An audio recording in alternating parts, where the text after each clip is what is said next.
Good? Yep, all set? All right. I'll call the meeting to order. Yeah. We do have some members of this committee excused. We have Chris Petras and Tucker Whitman excused. As I understand it, Tricia Kerr is on Zoom, although since she is not in person, she isn't able to vote or be counted for quorum, but she'll be able to participate in the committee, and she is on the committee, and I hope she does. So we'll have our county attorney explain a little bit more about that when we get to his report. Otherwise, we did have an executive session scheduled for tonight that is no longer needed for Jim Orman.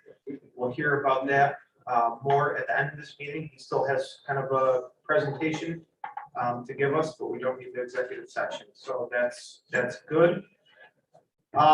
We have minutes to approve from July 8th, 2021. I'll take a motion. So moved. Mark. Moved by Mark, seconded by Hans. Any questions? All in favor? Aye. All opposed? All right, carried. And just for Amanda's sake, we do try to speak up and let her know if we're speaking. She has a hard time discerning who's speaking or making motions sometime. I try to make a habit of just announcing myself. Amanda, just so you know, too, Heidi, Mark, Hans, myself are in chambers right now. Thank you. All right, no appointments. We have under other discussion on the charter. So as I understand it, Chris Petras has been kind of heading up that effort, and he's been working steadily on it. He's obviously not here tonight, so we won't get an update. But we will eventually, hopefully next month, maybe get a presentation on that, an update, and kind of go from there. I know when we talked, solicited a lot of feedback that I think he took and maybe did some more research. So that's all well and good. Let's see. We'll go to committee department head reports.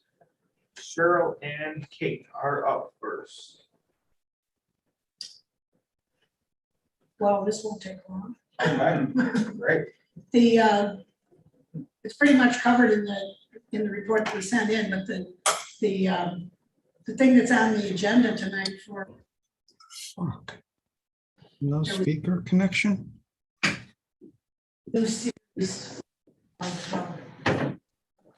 A new series of grants that came through, and we have two grants. One for I think it says about $18,000, 18 plus, which actually is for early voting improvements and additions to the technology for early voting. And the other one is for technology improvements, mainly for communication to polling places. The real problem that we've run into is that the grant, the smaller grant, the one for $18,000, has to be spent by the end of the year. And what we would like to purchase are more printers in order to do more voting on demand, ballots on demand, save on printing costs. But we can't get the printers. They're all backed up on ordering, and we can't get them before the end of the year. So they're either going to have to extend the deadline, or we're going to have to figure out a way to encumber it up front and hope that that passes us through and lets us use the grant money for the printers. We're going to use ballot on demand for all of the city districts this November. So all the city voting places are going to have, we're going to save a lot on the printing costs for ballots. We're going to get printers in every one of the polling spots. And assumedly that will extend to the rest of the county next year. Once we get more printers, we've got enough to do the city, but we don't have enough to do the whole county. So those are the two the resolutions that are on the agenda for tonight, are those are accepting that grant money. Okay, so, Otherwise, yeah, the only other thing that is going on in the office, and it's not really going on, but the only other news is that the census numbers were released this past week. And at some point, this body or somebody is going to have to deal with how you're going to proceed with district drawing and apportionment. yeah. okay. So there, Wow, my dread just kicked right in. All right, yeah, thanks, okay. throw that in the fire. Yeah. I just asked Steve to distribute the numbers, so. Yeah, the only town in Cayuga County that increased in population was Sterling. Every other town lost population, every one. And most of them by 8 to 10%. Really? Yep. Wow. Why would that be a surprise? Well, They I all think come to people Sterling. assume that people are moving out of Auburn and going to Owasco and Center. Sterling. And, yeah. I've been there, you noticed the can't get traffic there going from to here. Sterling. No, you can't. That's what I tell people. Those are the people leaving Rochester. They're not the people Oh. leaving. Okay. The city lost 3%, countywide lost about 4.5%. Yeah. So the city was not as bad as people thought it would be. And the rest of the towns, I think, were, especially the donut towns, I think people expected that those had grown and Right. they didn't. Well, the housing market is certainly heated Oh, up. they're selling houses. now. Yeah, right. I have a question from Elaine. Okay, three things. Ballot on demand means I walk in and you don't have a ballot ready for me, you print one as I walk Print in, it. so you don't waste stuff, is that what you're We don't talking have about? to, if we have ballot on demand, we use the number of ballots that we have voters. If we have to guess how many voters are going to come to the polls, we end up having to order at least 50% in a local year and at least 80%. And we end up having to save all the unused ballots for 3 years. We've got stored ballots all over the place. In the county deciding how to go ahead and who's gonna do the redrawing of the lines means there's a committee, how has it been done in the past? It hasn't been done in so long that it's been 40 years since they redo. Oh, so not every census? That's why they've gone to weighted voting. They've just kept reweighting it, so they've never done new districts. Oh, so this is a commitment we sort of made to say one person, one vote, we're interested in redrawing the lines. Oh, Right, that was a resolution Yeah. on the ballot. It was on the ballot and approved that it would be reapportioned. Right. So now there's gotta be. There has to be a process set up, whether it's a committee of the legislature or staff or whatever. Bipartisan group. When does that actually have to be done by? It has to be ready for the 23 legislative elections. Okay. We receive, by the end of this year, we'll get the lines for the Senate and Assembly and Congress. And then after we have those lines, within those lines, So theoretically, Yeah. we should be waiting maybe at least for that committee. to get those there's no reason to wait, because the towns, none of our towns can be divided.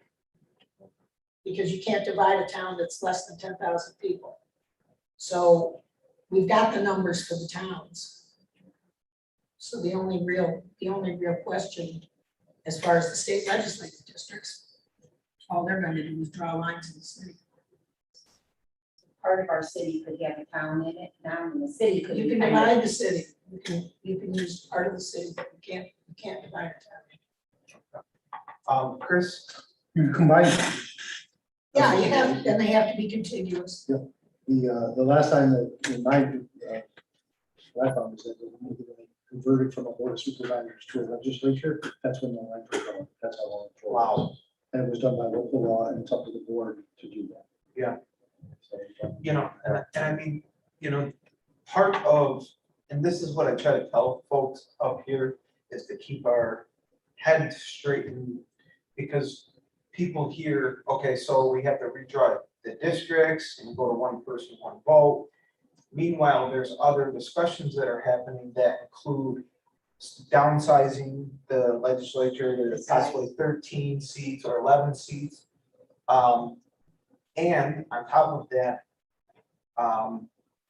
forming a charter and trying to do that all at once. And Chris Petras is supposed to be working on maybe like a form of government, which is separate from, you know, what we actually are doing with the withdrawing, but it kind of gets lumped into the entire discussion and then people get confused. So, you know, just trying to, like, what Kate is saying is, hey, you know, this might need a kind of an independent commission, or however we want to establish a bipartisan commission, to redraw these lines and get the numbers under control.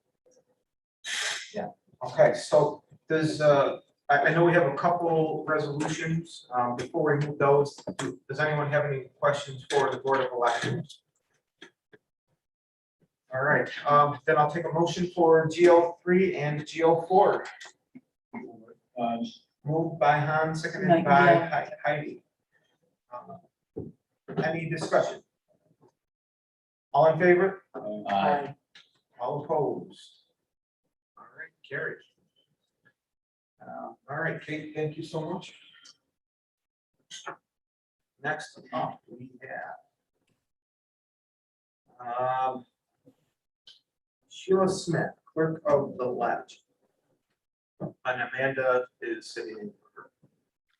Yes, Sheila has submitted her report. If you have any questions, let me know. Okay, great.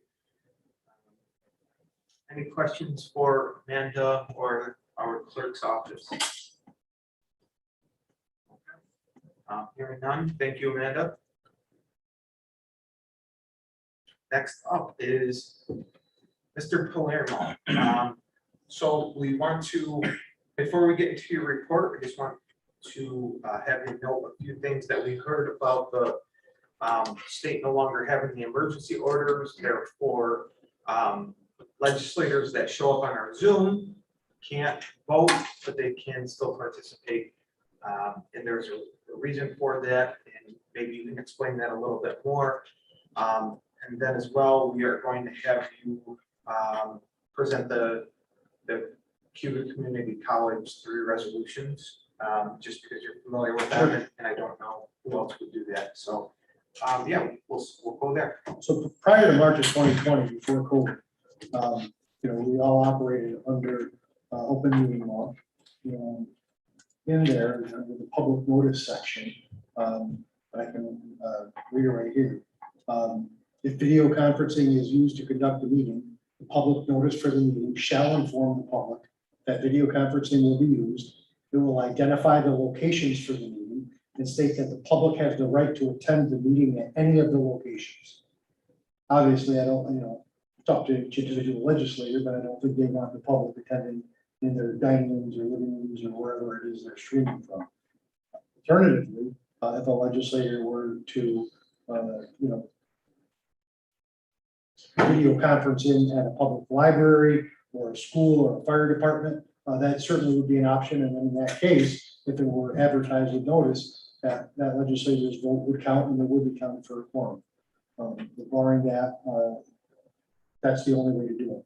When COVID came, the governor declared a state of emergency, and under executive law, he could suspend or modify state law, which he did. He suspended portions of the open meetings law, which required in-person attendance and allowed video conferencing, provided it was streamed electronically, which is why we use the YouTube, and that minutes were posted verbatim within a reasonable time thereafter.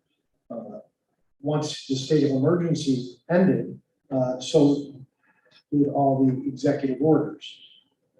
Therefore, the amendments that were made by the governor during the emergency to suspend portions of the open meeting law no longer in effect. So we've gone back to, you know, open meeting law. And I have been told that the state legislature is considering making some changes, but at the present time, they've not done so and that's what state law says. So we're right back to that. And, you know, it might be good for Amanda, our clerk, to send out a notice to the legislature, just a quick email or something that states that or reiterates that, because it's a key point. I hadn't learned about it. I think last Thursday is the first I was hearing about it, because we had some of the same complications with government operations that night. And trying to make sure that we had a quorum, and who could be on and vote through streaming and who couldn't, stuff like that. So, yeah, otherwise, does anyone, I guess, have any questions about that specifically? Okay, if not, then we can move on to any other aspect of your report, and then not, we'll move on to the resolution. Well, I guess I had two things to mention. One is that, you know, I think I've told the committee that we've implemented some new software in the office and we're moving away from a paper-based system to electronic. Everything we do is captured digitally and stored digitally. We all have access, you know, notwithstanding some permissions, you know, that we've implemented for confidentiality reasons. But generally, we can all access, you know, FOILs and other types of matters that the office is working on. And it's really made a big difference as far as efficiency. And just recently, we added some new licenses, what they call portal users, which allows other people to kind of connect to this at, you know, not quite with the same abilities that the attorneys or the paralegals would have, but it allows them to participate in certain matters. And what the hope is that we can move from the way we are doing resolutions internally now. Just a quick explanation. All the department heads submit resolutions by email to address resolutions at cayugacounty.us. That comes in, it gets spread out to the approvers, I'll say, which at one time they were listed on the bottom of the resolution and they were all initial. Yes. Now we went to this, right? And once they come in, you know, you don't really get approvals. I mean, it's sort of, sometimes you hear, sometimes you don't. Right. There's really no good structure. So we're hoping to kind of rectify that and have everybody do it online, very similar to the way we do approvals in units. Okay. Except for they won't be sequential and everybody can approve at their own time, so no bottlenecks. That's number one, the resolutions. Number two is contracts. My office reviews all the county contracts. And at this point, you know, well, what we do now is review the contracts, we send them out, the department heads are supposed to put them up on SharePoint. Sometimes they do, sometimes they don't. So what I've asked attorneys in the office as well as Lacey to do is we're going to put together a system that brings all the county contracts into our office, as well as sharing them with the clerk of the legislature, because by law, she's the one that's required to keep them. But we'll do those electronically. Certainly their office will have full access, as well as certain other people in the county, for example, John Chomick. So when bills come in, he can then search for the contract to see whether or not the invoice complies with the terms of the agreement. Lynn Marinelli for budgeting purposes, treasurer's office certainly. You know, anybody that's involved in the financial side of those contracts. There will also be notifications when the terms, the contract term is nearing the end, so we can kind of get away from the after the fact resolutions, you know, for certain contracts. Yeah. So we're really looking forward to it. Having said all that, that process is probably going to be on hold for just a few months because I won't be here starting Friday. I'll be gone for, I'm going to say 6 to 8 weeks medical, and I will hopefully be available online by phone after about a week and a half, 2 weeks perhaps. That's kind of where the office is at the moment. Rich Graham is Chief Assistant County Attorney will assume the duties while on the way. And that's it. Great, thank you. Yeah, you know, just so people are aware of that, especially that resolution process. It's something that we've struggled with at this county for as long as I've been up here. And we looked into having IT standardize it, because you have these resolutions and every department kind of submits them in their own fashion, and they sometimes don't get centralized and done right, and then they get sent back to the department head to do it the right way, and then it gets lost in the shuffle, and they get submitted late, it's still wrong. And, it's supposed to go through a very like defined process that we do have on the books, the department head submits it to the resolutions. Lynn signs off on it for budgetary items, county attorney's office signs on it for legality, and there's other steps in there. Sometimes that doesn't always happen either, so, it happens majority of the time. They do a great job managing it, but I think what Chris is alluding to is attempting to make that process smoother and using software in order to do it. And that will be helpful and to reduce bottlenecks. So, yeah, any questions for the county attorney's office before we move on to resolutions? Hearing none. All right, Chris, so why don't you give us these 3 resolutions? So I guess GO1 would be the first. That's the Cayuga County, Cayuga Community College Capital Project Resolution, GO1. The college is looking to purchase, GO1 is Sorry. Cayuga Community College Capital Project. I got that one. GO2 Yeah. is the authorizing. Yeah. So this one is, the county is basically going to contribute almost $357,000 for the capital project, which involves the Cornell building that we recently purchased. It's going to be rehabilitated, will house workforce development, Kelly King's department, as well as, maybe some subtenants. COVID's kind of shaking things up a little bit with the rentals, but State Department of Labor, whoever. And the corresponding resolution to this, while we committed this $357,000, it's GO5, yep. Yeah, we're also accepting, you'll see the same exact amount from the city of Auburn, which was the payment from the state for a shared services program, which involved the college, I believe Falcon Park, and the county. So it's kind of coming in one side and going out the other. At the time that the shared services plan was submitted, we weren't aware of the college's plan. So you could have asked that the money go to any of the entities that participated in the shared services program. In this particular case, it was the city, and now it's going to be coming back to the county to be used for the college. So those are really the 2 resolutions and how they work together. The reason it's separated is for one of them has to be submitted to SUNY. We didn't want to muddy the waters with the shared services side of it. And then what about GO4?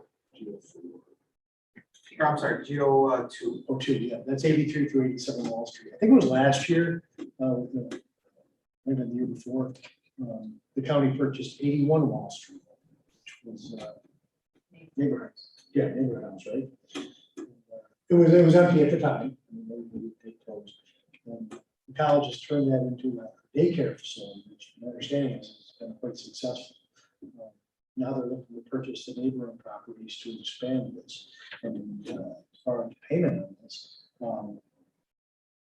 this won't have any expense to the county. Of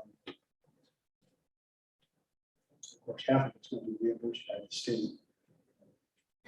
As you may know, the college is not permitted to own property. The county must be the owner of record and would hold it in trust for the college. That applies to any of the college's facilities. It's Cayuga County that actually owns them, and is held in trust for the college. Okay, well, I'll take a motion we can do them as a bundle. I'll take a motion for GO1, 2, and 5. I move for the bundle. Okay, I'll take Heidi motion, I'll second. second by Mark. Okay. Any questions, concerns, comments about these as a bundle or otherwise? Hearing none, all in favor? Aye. Aye. All opposed? All right, that carried. Chris, any other updates? Any other questions for the county attorney's office? All right, thank you. Thank you, Mr. Chairman. Next up is Sue Dwyer on the line.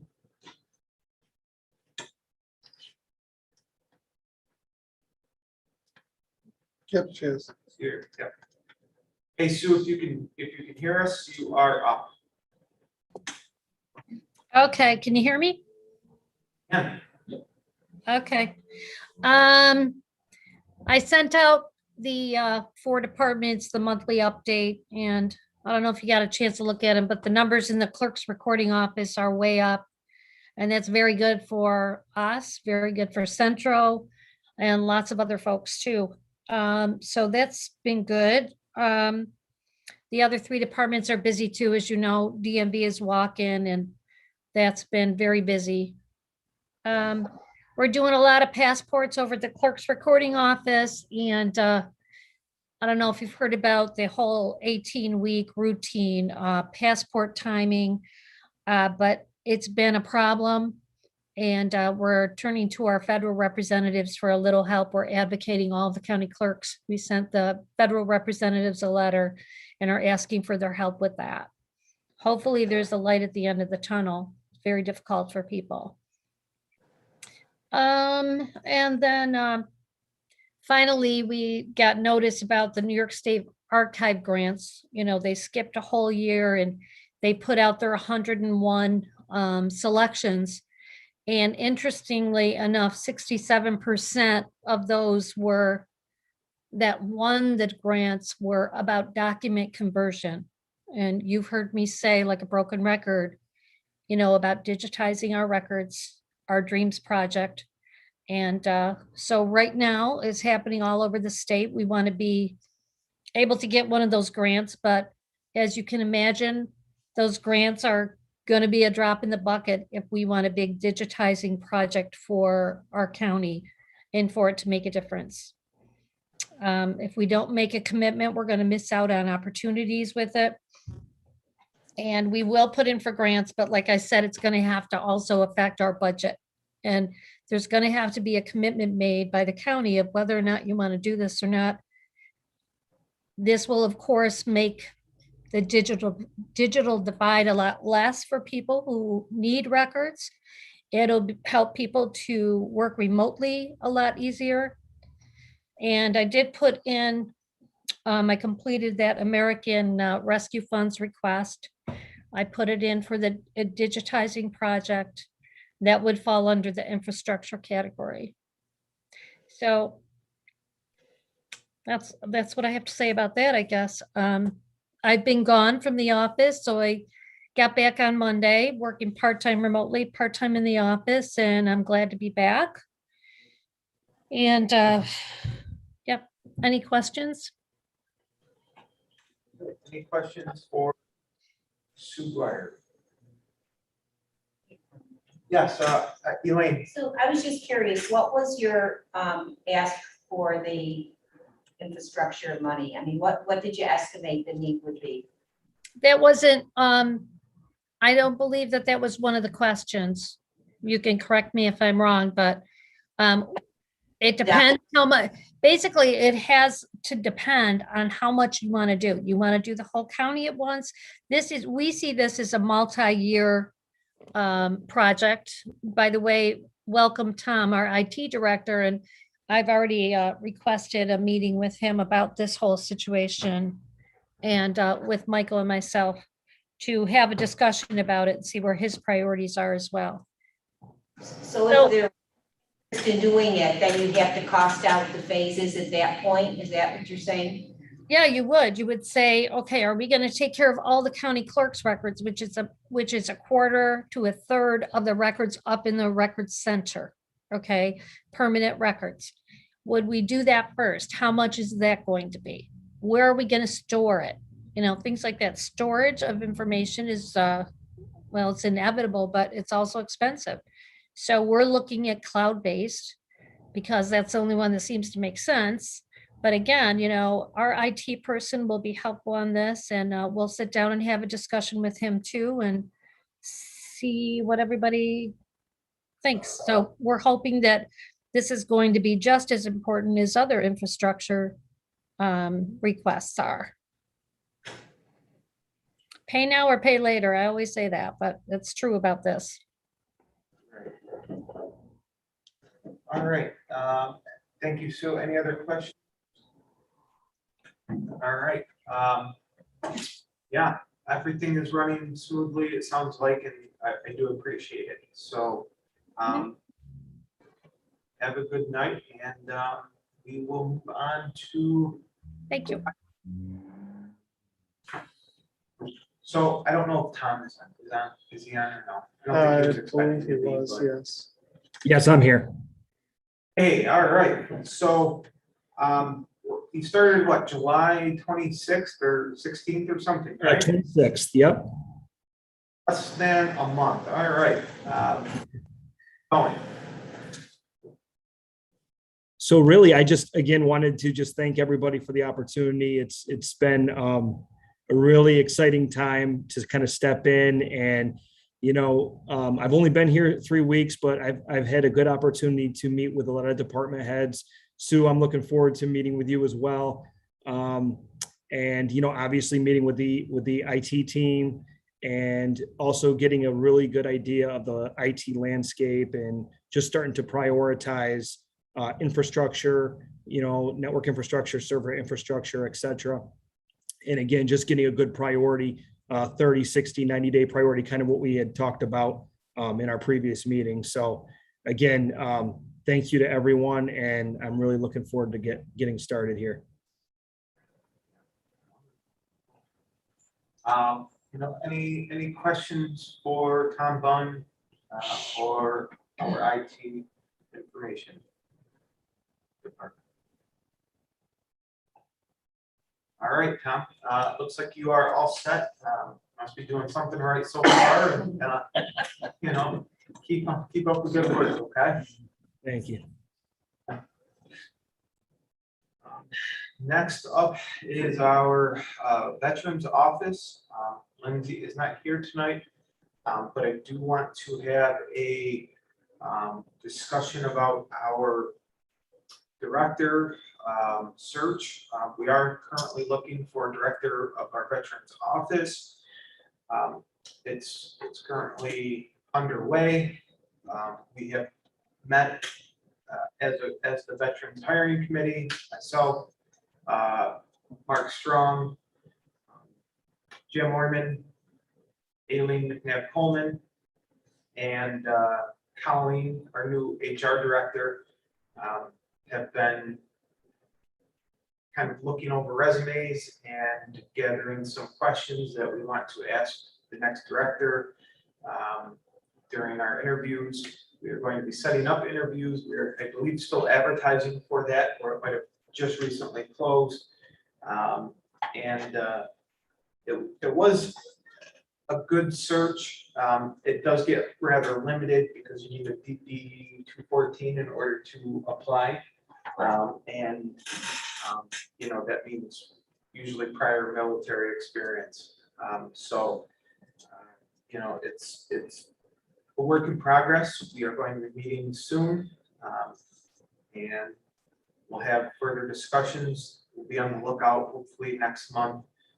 We might be able to bring a candidate forward, or maybe the month after that, if I'm less ambitious. So any questions about our Veterans Affairs Office? Over there. Yes, so Jim Orman asked who's over there now. The Vets Office currently has 2 part-time staff working in it. It has 4 staff total. It has 1 director that's full-time, 1 director, assistant director or deputy that is full-time, and that's currently vacant as well. And then 2 clerical staff that are part-time, as well as the van drivers and stuff. So I've heard that Aileen McNabb Coleman has been helping out that office along with HR, trying to provide resources and kind of stay in close contact for the items that they may need. And I believe it's Angelo is one of the part-time individuals that said he was stepping up a little bit to help out and help the vets get their applications processed in Cayuga County. So that's been a really great effort from him and the staff there. We'll keep it kind of moving along as best as we can. All right. Any other questions before we move on? All right, so wrapping up the meeting. Jim Orman has a discussion about the finance department. And then I don't believe we'll have any other business after that. So yeah, we should be out of here relatively shortly and kind of go from there. All right, Jim, take it away. Thank you for the cue. Yeah. All right, just to recap, back in February 23rd, there was a resolution to establish an Office of Finance and Director of Finance. And that moved forward through several discussions. And then this body voted on local law number 4 on June 22nd of this year to actually establish the Office of Director. The next point, and we tried to move it along last month, was to create and fill for the position of Director of Finance, first one for Cayuga County. One of the problems was the comp schedule, or the comp tables, I believe, are being presented tonight. I think at Ways and Means. That's what I hear. So along the way, it was really hard to offer a resolution. Actually, it's a legislative resolution, but we were putting it together without establishing some form of salary structure. It's pretty hard to ask somebody if they want to fill it without that. So it's coincidental that a resolution to create and fill would come along at the same time that the comp schedule is being discussed tonight. So we'll be presenting a resolution at Ways and Means tonight to authorize the creation and filling of finance director, which will be it'll be within the parameters of whatever grade A is. So I think it's somewhere in the same area as IT and maybe health director and something like that. So that'll be presented tonight. That's hopefully the next to last step in establishing the office. And there's a couple of reasons for getting that established sooner rather than later. One of which is we will have, that will give us a few months to centralize it physically in the treasurer's office, separate out from tax collection. We've already gone through a floor plan with Gary and Ed and a vendor to do that. And that can be done in the next few months. And it'll be done with like workstations and things like that. But they're all portable, they're mobile, and it's completely done with the idea that if this building gets refurbished or rebuilt somewhere else, those minimal items can still be used, and it's not a big expense. So that's being done. The other thing is it gives a few months, because this is quite an endeavor to create a new office, especially a finance office, and it's not really been done before that I can recall. So that will give it a few months to work out any, we don't expect any major, but there's always something that pop up. So it'll give a few months to work out those tweaks, and everything should be running the way it will be for the future by January 1st. When 25% of the legislature turns over term limits and other reasons and, Yep. and when the new treasurer comes in, everything will be ready to operate, it will be outlined, and it'll be an easy transition for the new treasurer, very easy transition. So that, all of that is in mind right now, and that's why we're moving along and not waiting around. Waiting on the. So tonight we'll be discussing that at Ways and Means.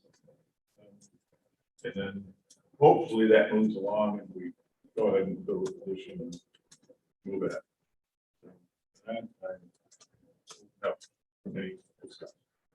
Right, and part of this update would have been last week for normal government operations Thursday, and it was meant, I think, as a primer for what we would be expecting at Ways and Means, kind of a more in-depth.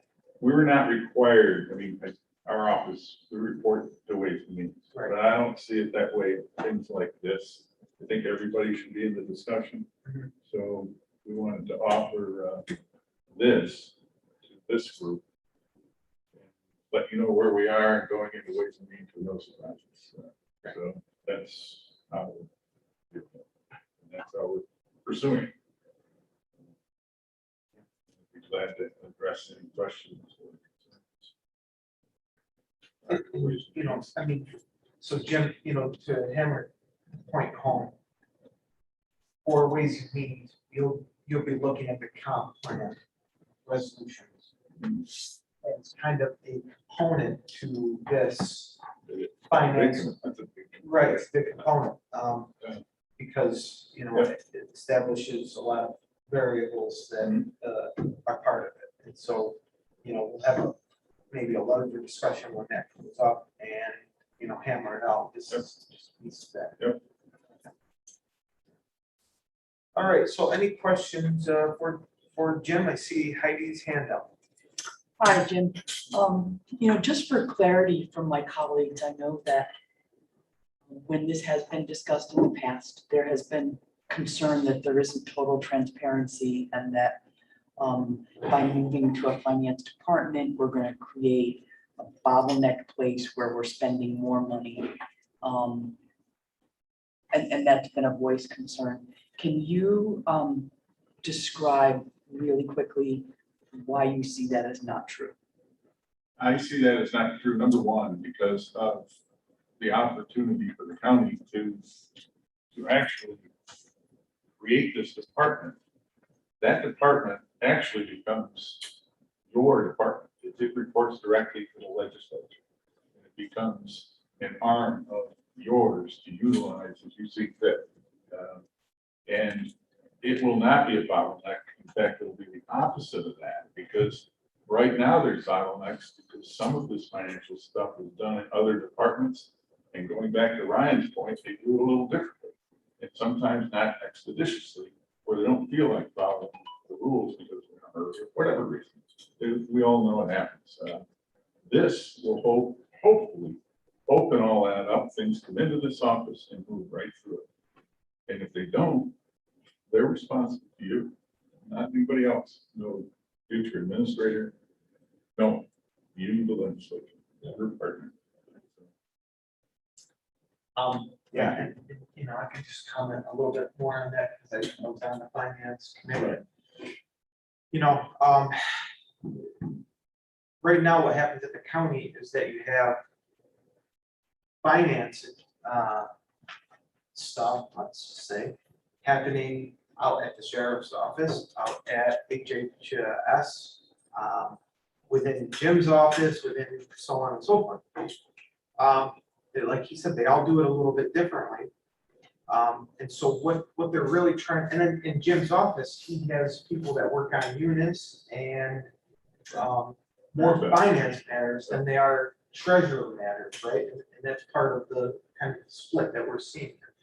So I think the committee said we could standardize.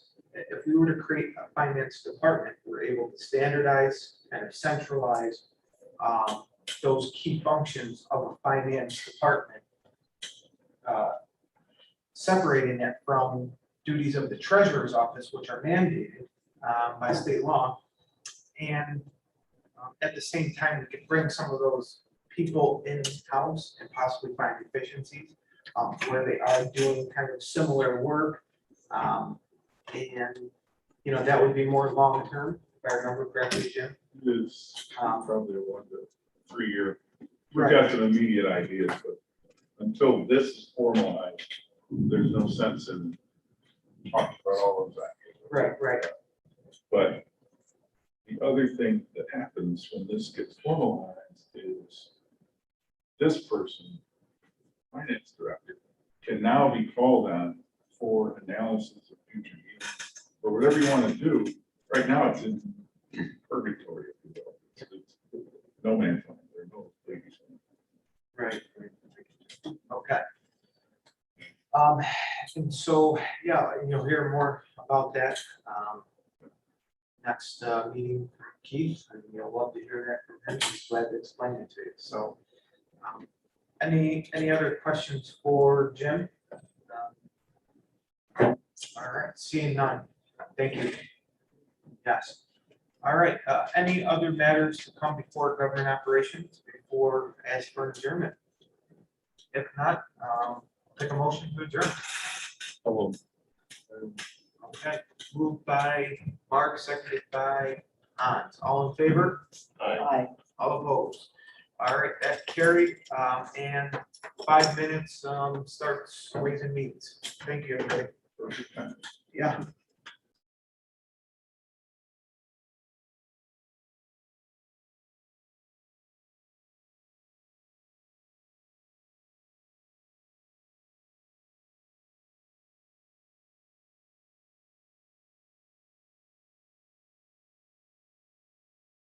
Pouring rain. That was something that I think it's pouring rain or maybe that's your. You're raining on the roof.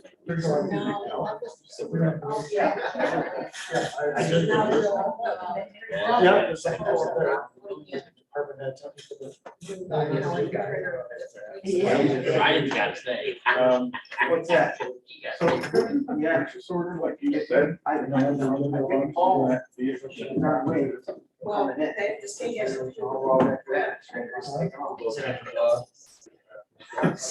But you can get the grant. I live in Phoenix, supposed to start. Right, I bet even if it goes tomorrow now, I guess, at 7 o'clock. I don't know. 7 o'clock. There you go. Okay. Always. All right with you?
It's 5:40. We do have a presentation, but, oh, and here, do you want to wait for your presentation or do you want to do it? Oh, you are well rounded. The wet t-shirt contest. I was gonna say it, but I held my phone. You said it. It's okay, I'm Italian. That's right. I got that. Do you want to sit for a few minutes and do your, No, I'm fine. okay, well, in that case, you can call the order, so the, first thing, second, have a motion to approve the minutes from July 20th. Move them. Moved, second. Second. Any additions, corrections, anything? All in favor? Aye. Any opposed? Pass. Okay, we have a presentation slide from the Water and Sewer Authority on the map plan. Yeah, right. I'm sorry, Tim. Sure, so much. Okay, I believe Dean, Doug, and Tim are on the call. And hoping the presentation will take about 15 minutes. And just to give you a little bit of an idea, Doug is probably going to give some history of where we've been and where we're going and where we are now. And then Tim Carpenter from the MRB group will do a short presentation on what the map plan report. So Janine, Doug, and Tim, are you on? We are on. This is Tim Carpenter. Can you hear me okay? Yeah. Great. Yes, Doug and I'll give you a short presentation. We'd be glad to take any questions during or after. We know you're busy, so we'll keep it brief. But our presentation on the regional water project really stems from the work that was done on the master plan for water and sewer several years ago. One of the outcomes of that was interest in a regional water project, which could help to better serve the municipalities in the county. And so MRB Group and on this project, we've been working for the Cayuga County Water and Sewer Authority to produce a map plan and report. I'm going to give you a few details of that as we go through this, but just to set the table, the map plan and report is a required document which has to be produced in order for a new water district to be formed in any event.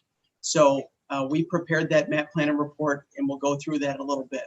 But before we start that, I think I'd like to introduce Doug Selby, who'll give us a brief history of how we got to this point through the master plan and looking at a map plan and report. Thank you, Tim. Good evening. The report that you're going to hear about in a few minutes presents a plan for a long sought after regional water system, including a second source of supply. As the legislature knows, this is part of multiple years of investigation and planning to determine how such a system could be developed in the most economical manner, where it should be located, what features it should have, and so forth. So I want to go back a little bit because there's an interesting history to this. What you're going to hear really isn't that revolutionary or new. Decades before the Cayuga County Water and Sewer Authority was even formed, the Cayuga County Legislature and others recognized the importance of a safe, reliable water supply for Cayuga County residents and businesses. And in 1970, they commissioned a report that included a concept for a regional water district, just very similar to the one being proposed to you tonight, and in this map plan and report that Tim will share. So 50 years ago, through foresight and vision of community leaders and the county legislature, the idea was planted, the seed was planted for what we're talking about today. So we'll jump forward to 2012 because not a lot happened in the intervening years, but in 2012, the city of Auburn and the surrounding towns attempted to regionalize the city water and sewer system.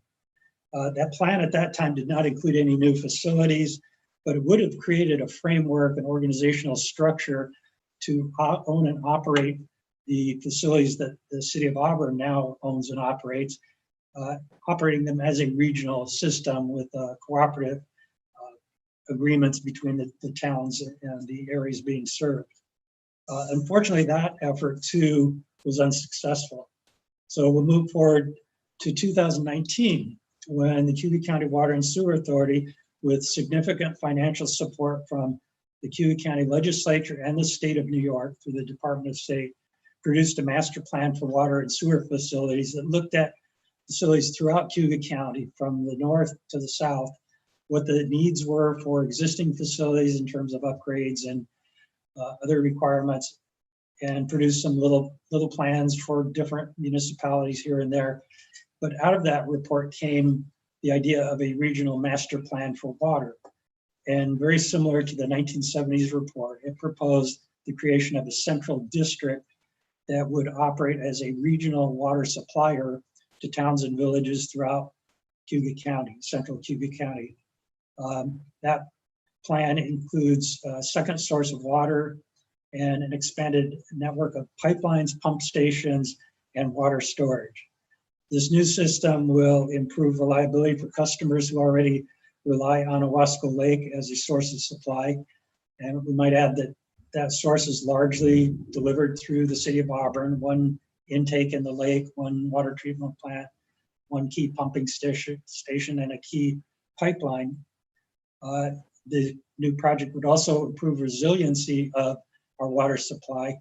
And as we've seen throughout the world and throughout the United States, as climate has evolved and changed, water supplies have been affected, sometimes drastically.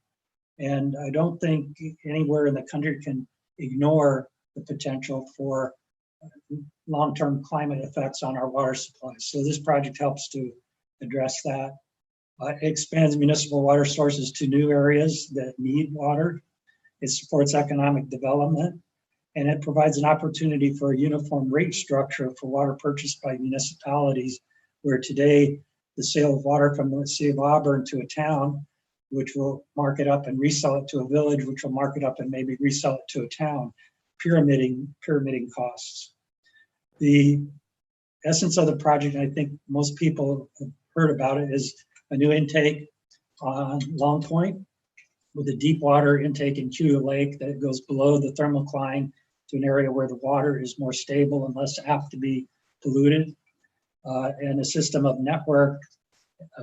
pipelines and a network of reservoirs and pumping stations that move the water north from Long Point and south from Long Point into the existing service area and into new service areas.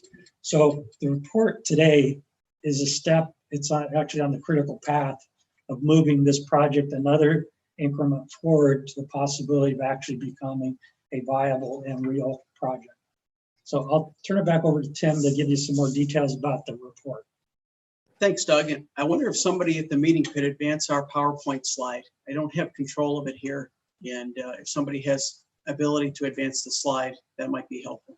Yes, I'll be doing that, Tim. Just let me know next slide and I'll move it forward. Great, thanks very much. Actually, that was the, please go to the next slide also.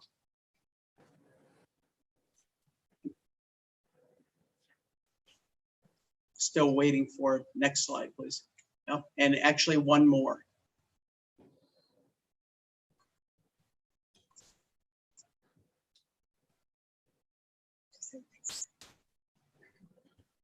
Perfect, that's the one I was looking for. So we've been working on this map plan report just about for the period of COVID, and that has slowed things down a little bit, but it's also allowed us to carefully consider how we're going to approach it.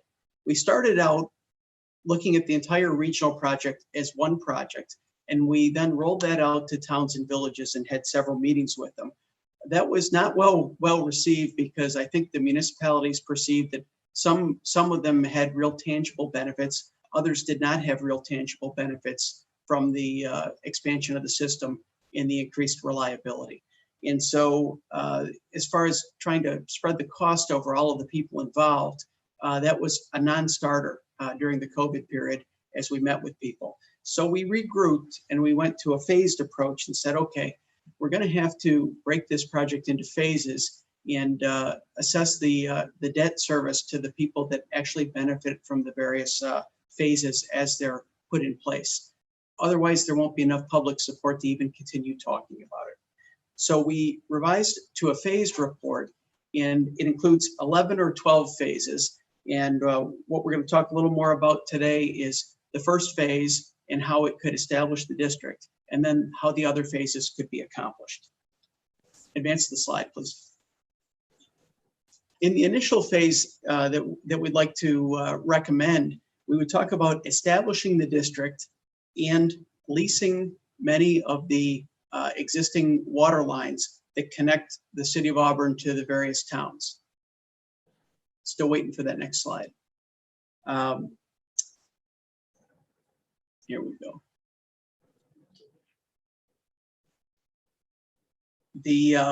So in this initial phase, we would establish the district and put in place a governance committee so that we would have there we go, thank you.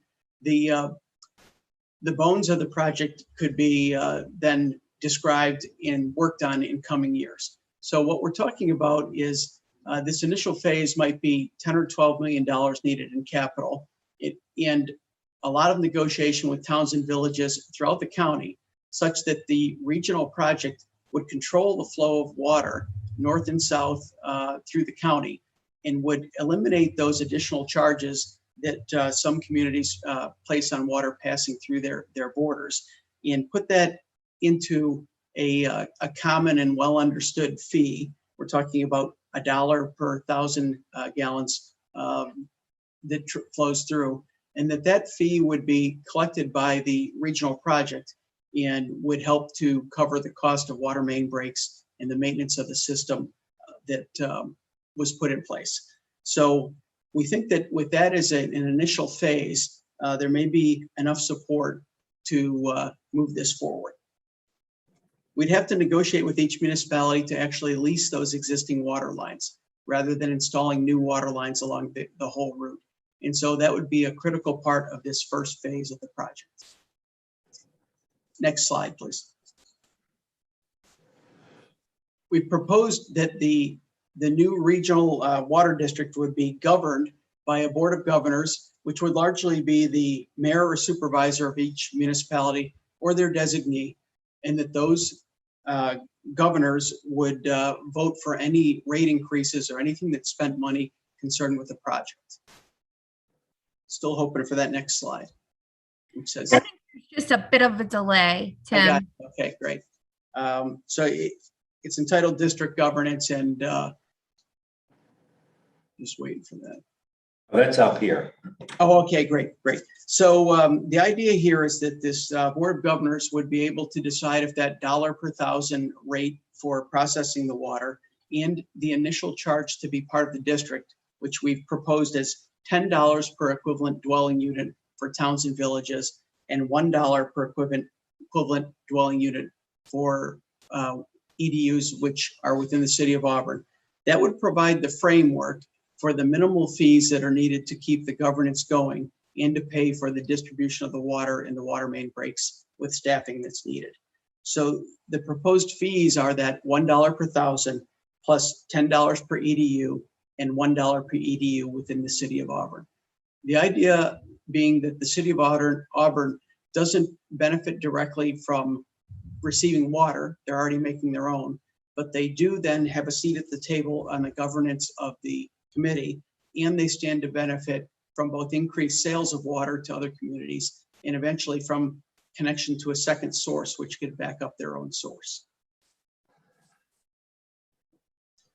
The idea that we've come up with for voting was trying to address the fact that the city of Auburn has about half of the EDUs in the county, which could be connected to the water source. Make that about 9,800 of 18,000 EDUs exist within the city. So any voting mechanism which simply had one vote per EDU would make it such that the city would have the only real vote that mattered. So we've decided to suggest handicapping that by the $10 per EDU or $1 per EDU charge, which brings the towns and villages into more equity in voting. It doesn't leave the city unable to influence the vote, but it does allow that several towns and villages can get together and potentially pass ideas on how to move the next phase forward. Next slide, please. So our idea on the water rate, all of the communities that we talked to during COVID were most interested in what's our water rate going to be. And that really came down to saying that it'll be the city gate price for the city of Auburn, currently about $4.50, plus the dollar per 1,000 gallons that we've suggested. So maybe $5.50. And the advantage to many of the municipalities is that that would be the fee that they paid. It wouldn't be further marked up as it traveled through the county from one community to another, and that the regional district would then assume the responsibility for moving the water through the system into the various communities. We think that that rate would be an initial starting point, and that eventually it would have to be adjusted once we know what the actual costs are for the maintenance of the system and for the ongoing governance of the committee.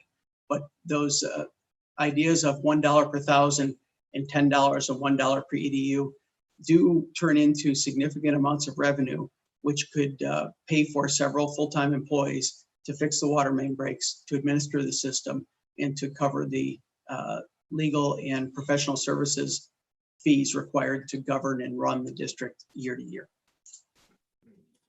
Next slide, please. So that initial phase in governance would just be distributing water around the county, but it wouldn't be installing many of the new phases which are proposed. One of those additional phases, for instance, would be the connection of Aurora to Springport, as in a way to help to resolve Aurora's water situation.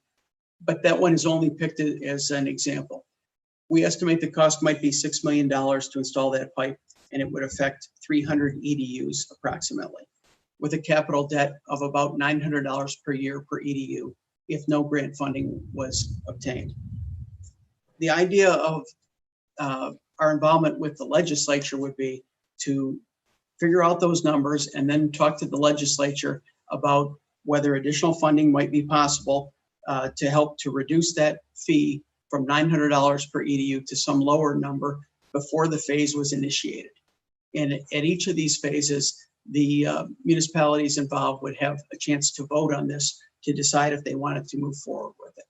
So for each of the 10 phases, those phases include the new water plant at Long Point, a connection to Montezuma, installation of other water line segments that help to expand the district and serve other communities. Each one would be considered on an individual basis, and then could be determined what the debt service was to each EDU, and then appropriate votes could be taken on whether to move forward with that phase or not. Next slide, please. The next slide shows the total estimated project costs as of today, which total some $53 million if all of the phases were put in place. When that was spread over the entire 18 or 19,000 EDUs in the county, the cost came down to what looked like a fairly reasonable number of perhaps $100 per EDU per year. But that was poorly received, as I mentioned, because many of the people that are already paying water bills in Springport or Senate or Aurora would not look favorably on that and say, I'm already getting water today. Why would I want to pay another $100 for this project, which doesn't exactly benefit me? So that's why we came up with the phased approach and have now proposed that we proceed in that manner. Given these days with funding potentially available, I wanted to list that total cost of over $50 million in case the county at some point decides that that's such a benefit to the county that they want to pursue that in a larger sense. But really, I think what the authority and what our group has come forward with is the idea that this initial phase to establish the district and then have a phased approach seems to be more of a reasonable step forward that could be advanced, and then we could gauge the support for that as we move along. Next slide, please. The path forward for the project is first this map plan and report. We've prepared it. The authority has endorsed it and forwarded it to the legislature.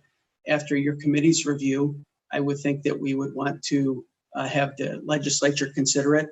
And if they determine that they think there's enough interest to start moving forward, then the next step is to have the SECRA, the State Environmental Quality Review, performed on it, so that eventually a vote could be taken by the legislature to endorse the project, and then to advance it to public vote, a public referendum, to determine if it would move forward. So we're starting with you. We've talked to several of the communities already. We thought we'd start with your committee, and then eventually it could lead to full legislature review, and eventually this path forward, if it makes sense. Next slide. And I think that's about 15 minutes worth. Doug and I would be glad to answer any questions if you have them, or to attend in person at another meeting if questions arise. Thank you. Thank you. So do people have questions? Mr. Lattimore? Tim, and Doug, great presentation, and I'm always interested in new systems that bring in some kind of additional business, whether it be residential or business. How many gallons could you produce for commercial ventures in the area? That's a great question. The new water source proposed at Long Point would be a 3 MGD plant. That could eventually be expandable to more. The way water plants are installed now, it's such that it could be installed with 3 MGD now and another 1.5 or 3 later. So we've really tried to talk about the initial design and thinking of the system, being able to move that 3 MGD from the Aurora area back towards Auburn to serve as a second source. It could also serve industry in the southern part of the county in that area. And I think 3 MGD is a reasonable amount to think about. Any other questions? Do you have a question, Steve? I wonder if they could move to that second to last slide before the thank you, so we can see the steps. Sure. There you go. Mr. Strong. This goes to either one of them. Is there, I realize Moravia Lock area, it's probably not going to get, the water project in the initial phase 1, but maybe in the first 3 or 4 phases. But is there any hope down the road that it may come that far in the Moravia Lock area? I'm sorry, I didn't hear what area you were discussing. Lock in Moravia, the southern looking for. Absolutely, yes. The more southern area.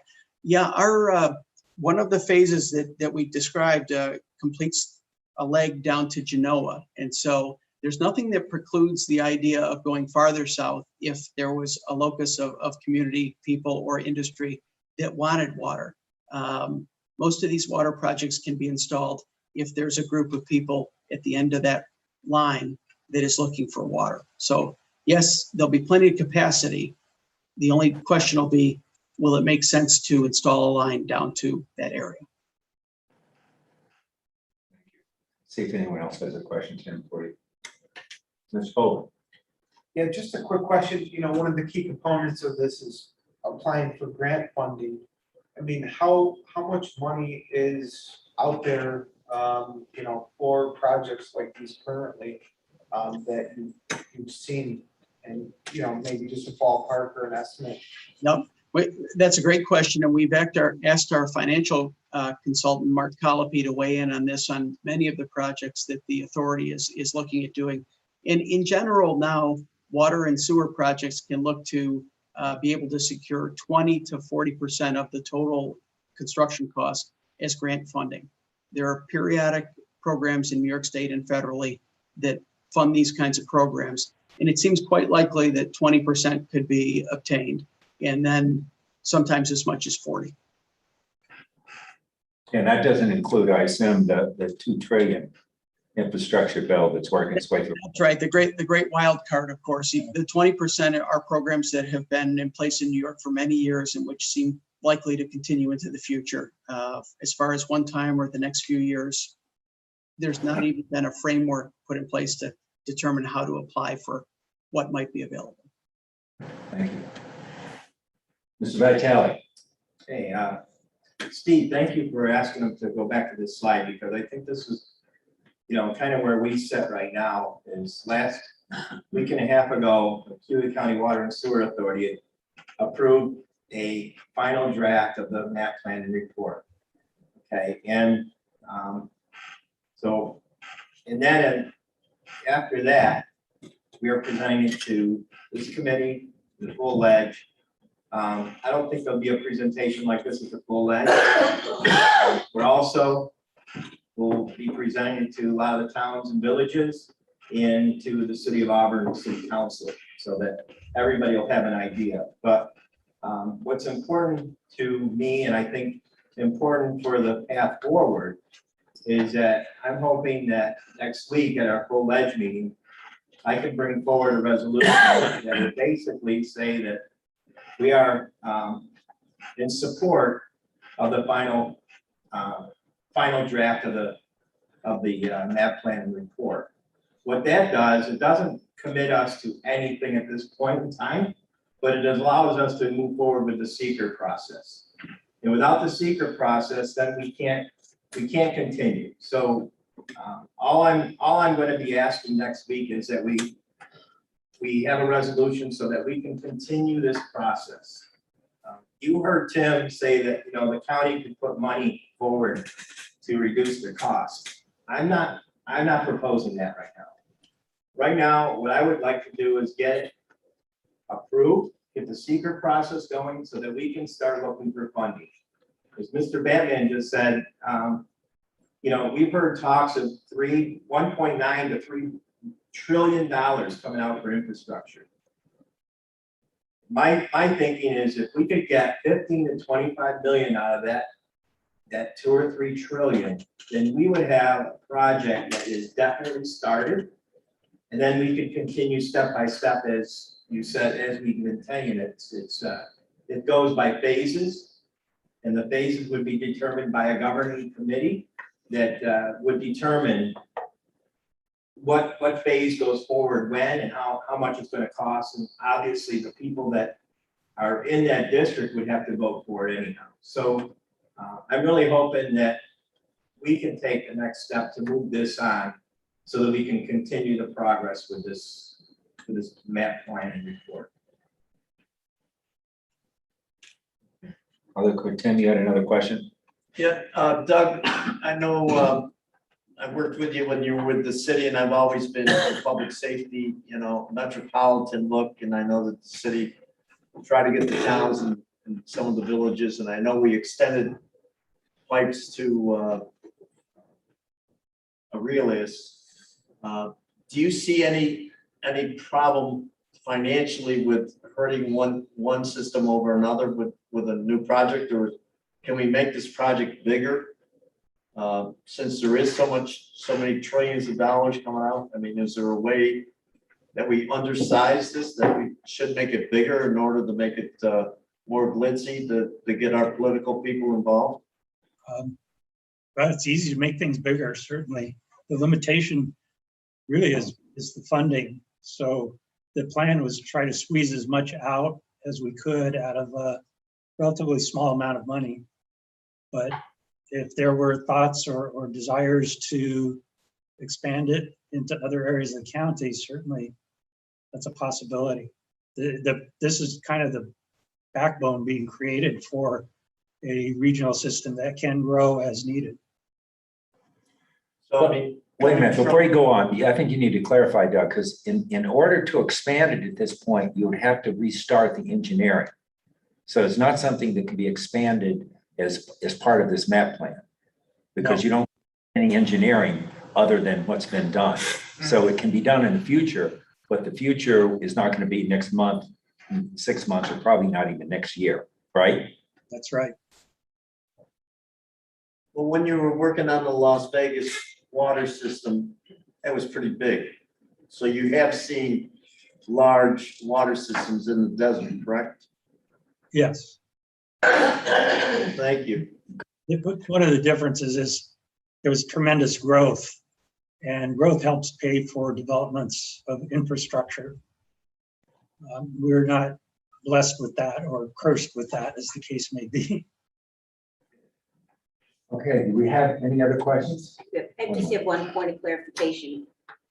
In order for this to work, it seems because now you're doing the phased approach, you have to have enough interested people willing to approve this and sign on. And the towns and villages now seem to be in a different place with this phased approach and more ready to do that. Yes, I think it's fair to say that they are. We went out and met with Ledyard, for instance, last week and found a lot of interest and support there that had not been there. I think in its bare bones, if we talk about this $10 per year or $1 per year EDU charge to get this going, that's not very threatening to a lot of people. And I think that we can show that there's some real benefits at that level of fee. And so it seems possible to move forward. Great. So thank you very much. I appreciate the presentation and the information. And Our pleasure. Thank you. Thank you. thank you. So to look at our agenda now, I think the report is from our Director of Real Property. Kelly, what, we have your report. So what's new? It's a little surreal, right? I haven't been in this room since COVID started. And it's probably the last time, so. So being in the room was new. That's not what I was thinking about. Weird, but, so on business matters, I do have two resolutions this evening. WM1 is the settlement filing of key bank litigation, assessment litigation, has been going on for years. It's so old, actually, that the initial filing was with First Niagara. So thankfully, all the parties finally reached a settlement, and we are recommending moving forward with that settlement. That would be WM1. Yeah, you want to do the two with that, we can bundle my thing. Sure. WM2, this is a tax parcel that wasn't sold at our last auction. Expected opportunity for the county to sell it back and get it out of county ownership. So we'll recommend that for the legislatures. So could I have a motion? Second. Moved and seconded. Any discussion? All in favor? Aye. Very good. I'll move WM3 as well. Okay. WM3 is moved. Do you have a second for that? This is the one that amended the, or the cancellation of films of interest. Out of Wasco. We have a motion? Yeah, keep jumping ahead. That's okay. Jim, Leaves, that's okay. so do we have a second? Okay, a second. Any discussion? All in favor? Aye. Okay, thank you. Now, tell us about what's up. Well, excited to announce that I have accepted the position with Schuyler County to be their real property director. I will be starting that position on September 14th. It's a bit surreal. I just finished 10 years here, actually. And the last 10 years, it's, you know, a lot of amazing things have happened in that time. So I'm excited about the opportunity. I'm thankful for everything that has happened here. We've had some awesome department heads and employees that I've had the pleasure of working with over the years. And whoever steps into the real property office next is really going to be in a great position. It's one of the best group of people I've ever worked with, past and present employees. And I hope that the legislature will continue to support the department as we have. And the next director should know, whoever he or she may be, that I will be there to support them. We're a very small association of directors, much like Jim's, there's one of us per county. It's a very tight-knit group. And whatever learning curve the next person has, I will be there to support them and make sure that they are successful going forward. So I just want to thank everybody, and this is it. Well, I think we all want to thank you. Thank you. An admirable job. So, yeah. I do notice that you just said you can start to the 14th. Looks like your last day will be the 3rd. Why isn't your last day the 13th? Just, Turning over a new leaf, you know. oh, I see. Yeah, I see. lovely headspace and all. No, that you'll be transition time. greatly missed. Thank you. Thank you for everything you've done. So Jim, we did your resolution, so if you have, for the one.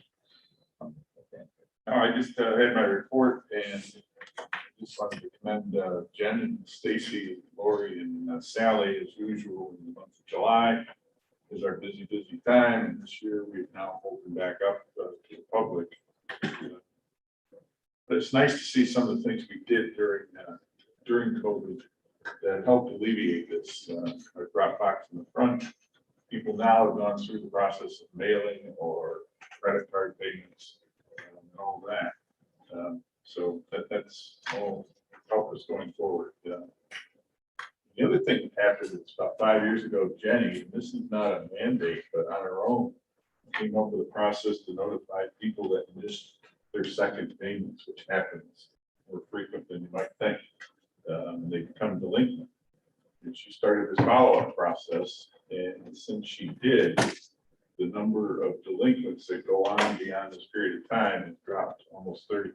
So they're paying a lot. They're paying taxes faster, they're current faster, and it just is a positive thing. So good for Jenny. Thank you. Any questions? Anyone have questions for Treasurer? Okay, very good. Thank you. Ms. Lombardi, excuse me. We have your report. Do you have anything to add? No, I mean, it's all pretty clear there. It has been a very busy time during our transition in the Human Resources Department. I'd like to take this opportunity to thank my colleagues. I'd like to thank the legislature. I'd like to thank all of the department heads who have been very cooperative, and they've been lending a hand. They've been guiding me along, and I'm grateful to make the transition. Thank you. Thank you. Any questions? Very good.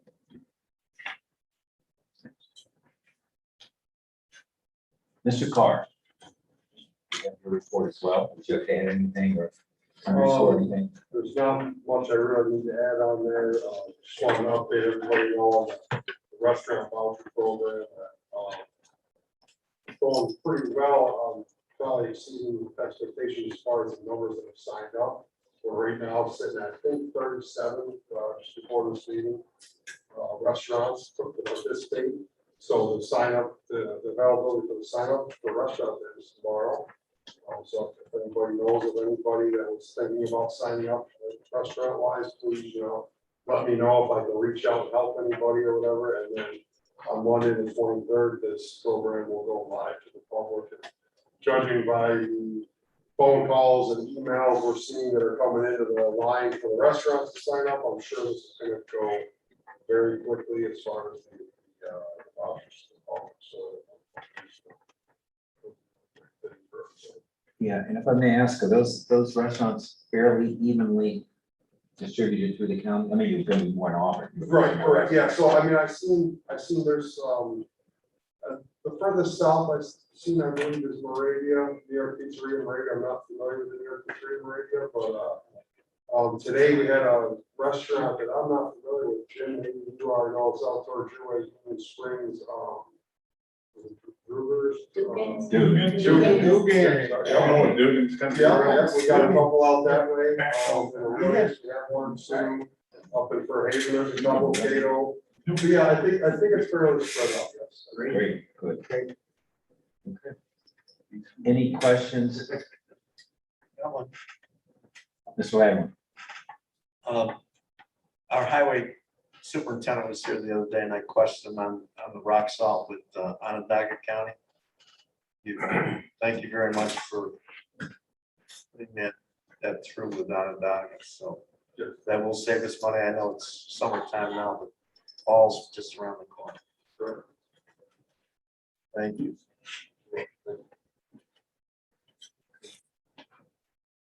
Any other questions?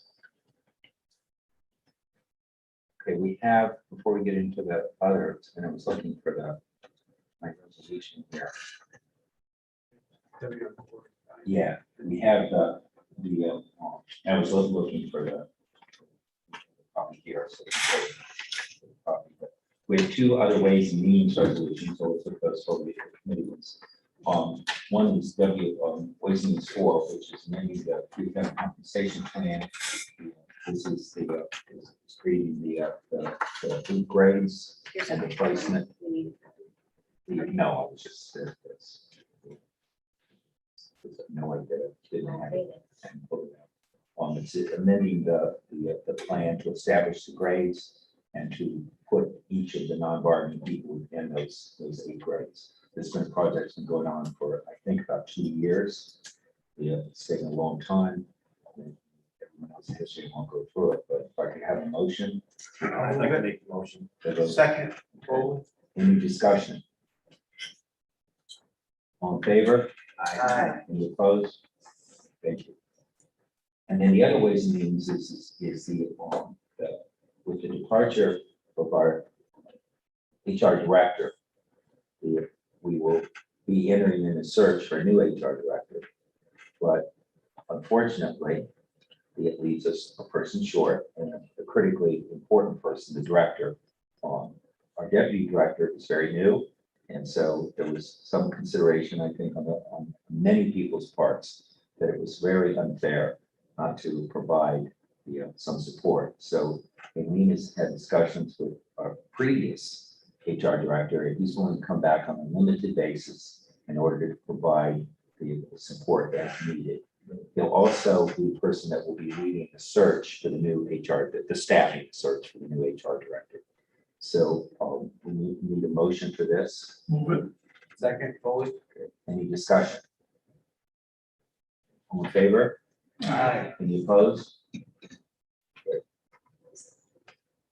Was the resolution amended to look at cost and rates and just to establish the person at whatever pay rate? Is it still blank? Yeah, I think the final one was arranged, and that's what, as I say, I apologize for not having it here. What is the final range for the HR?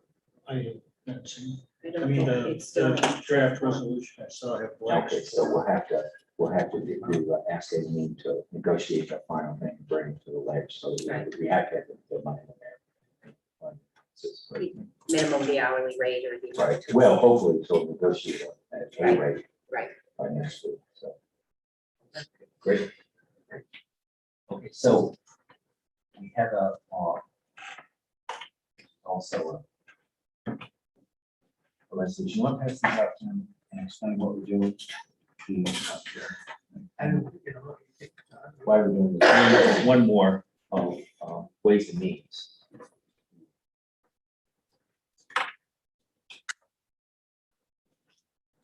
And this one is, I can explain part of it, and Jim will take over as it passes out. But this is a resolution to create and fill the director of finance. We created that position through local law. We talked about it. We did not take action to create and fill the position because it's part of the compensation plan. And we did not have that compensation plan done or approved. So we would have had to have done a create and fill with no salary associated with it, which would not work very well since we have to come back for it. So that's what this is. So I'm sure there'll be some discussion on this, but if I could have a motion in a second, then we'll have discussion. I'll move it, Foley. And a second, okay, a second. Okay, now is the discussion on this.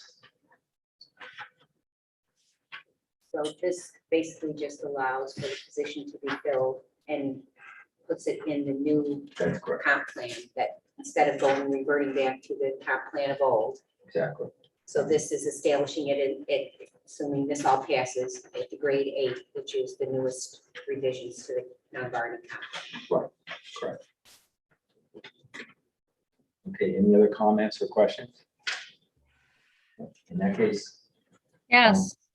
Wait. Is there- what? This is Sue Dwyer. Is there any way I can comment on the non-bargaining resolution? No, it's already passed. Sorry. Okay, What you Well- call, we're considering now is the create and fill for the director of finance. okay. Well, I would just like to say that it's not been run by any of the department heads, and now Well, sir- my workers will be making more money than my deputies with this We non-bargaining. already passed it. Let's not revisit it. I'll be happy to talk with you tomorrow if you have questions. Please call me. Okay, So with the resolution in front of us, all in favor? Aye. Any opposed? Great, passes. Now, Health and Human Services. Ugh. Oh, I'm sorry. Yes, health and. The first four for the health department were the accepting of grant funding. And the last two were filling in budgeted vacancies. I would move that HH1 and HH6 be moved as a bundle unless someone wants any of them separated. So we have a motion to get 1 through 6 as a bundle. Do we have a second? Second. Okay. Any questions on any of them? Or does anyone want any separate? Okay, all in favor? Aye. Any opposed? Very good, thank you. Mr. Foley, Government Operations.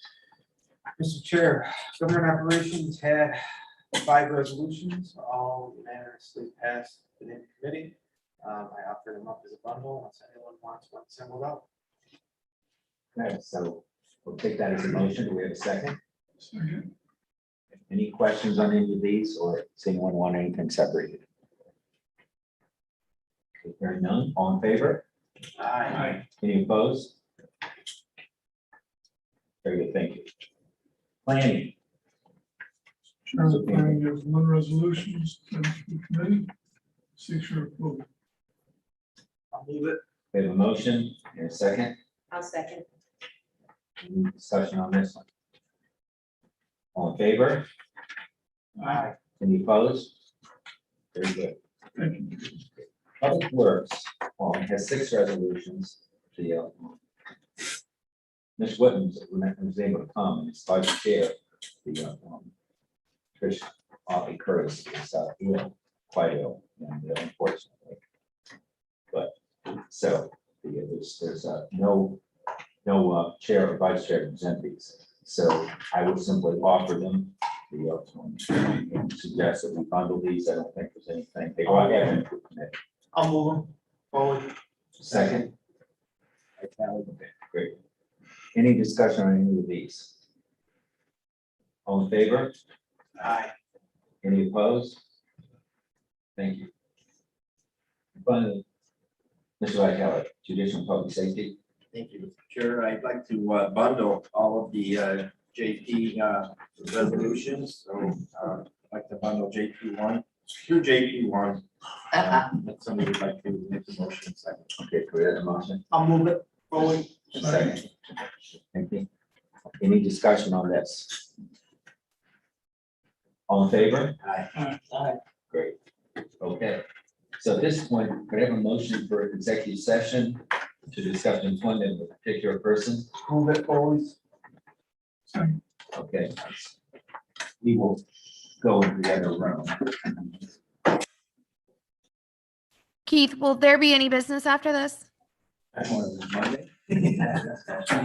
not saying. Indeed, there will. Hopefully.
No, it didn't get resolved.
Brilliant.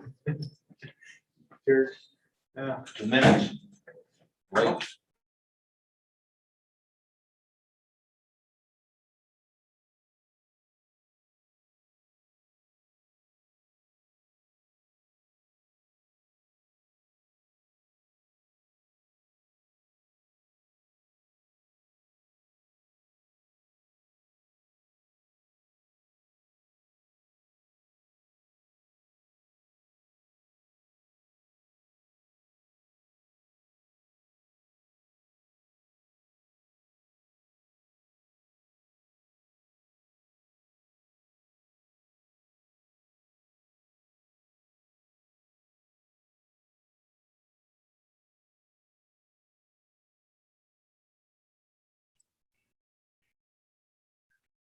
Did you guys make a motion to come back into session yet? No, we just, we moved exit. to exit, Oh. exactly. Yeah, exit. That was just that. All right. We're just waiting on. Okay. Oh, Andy Lane. Waiting on you. Oh, sorry. Yeah. All right, motion to come in, by Foley, seconded by Kennedy. We are in, We're in session. we're in session. Okay. So could I have a motion to approve whatever we're calling that? What's the title of that? It's a resolution adopting market adjustment plan for certain non-bargaining positions. Move it. Second. Okay, any further discussion of that? All in favor? Aye. Any opposed? Thank you. Okay, is there any other business come before the committee? I motion to adjourn. Second. The motion to adjourn in a second. Okay, we are adjourned at 7:04.